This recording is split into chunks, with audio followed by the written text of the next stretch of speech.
Disney Cinderella की कहानी। एक समय की बात है, किसी राज्य में एक व्यापारी रहा करता था। उस व्यापारी की एक छोटी सी बेटी थी जिसका नाम था एला। एला बहुत ही प्यारी और नेक बच्ची थी। उसके पिता उससे बहुत प्यार करते थे और उसकी सारी ज़रूरतें पूरी करते थे। लेकिन एला की जिंदगी में एक चीज़ की कमी थी, वह थी उसकी माँ जो उसे छोड़कर भगवान के घर चली गई थी। एला की इस कमी को पूरा करने के लिए उसके पिता ने दूसरी शादी कर ली। एला की नई माँ की दो बेटियां थीं। डिज्नी वो बहुत खुश थी कि माँ के साथ साथ उसे बहनें भी मिल गई थी। दोनों बहनें बहुत घमंडी थी, लेकिन एला उनसे प्यार करती थी और अपनी नई माँ को भी बहुत चाहती थी।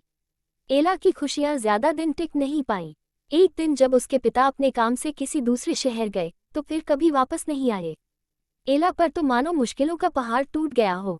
पिता का साया सर से उठते ही उसकी माँ और बहनें उसके घर की मालकिन हो गई और एला के साथ नौकरों जैसा बर्ताव करने लगी। उन्होंने घर के सारे नौकरों को निकाल दिया और अब एला ही घर का सारा काम करती।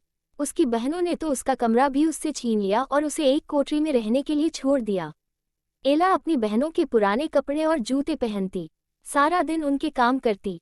कभी कभी तो एला इतनी थक जाती कि अंगीठी के पास ही सो जाती।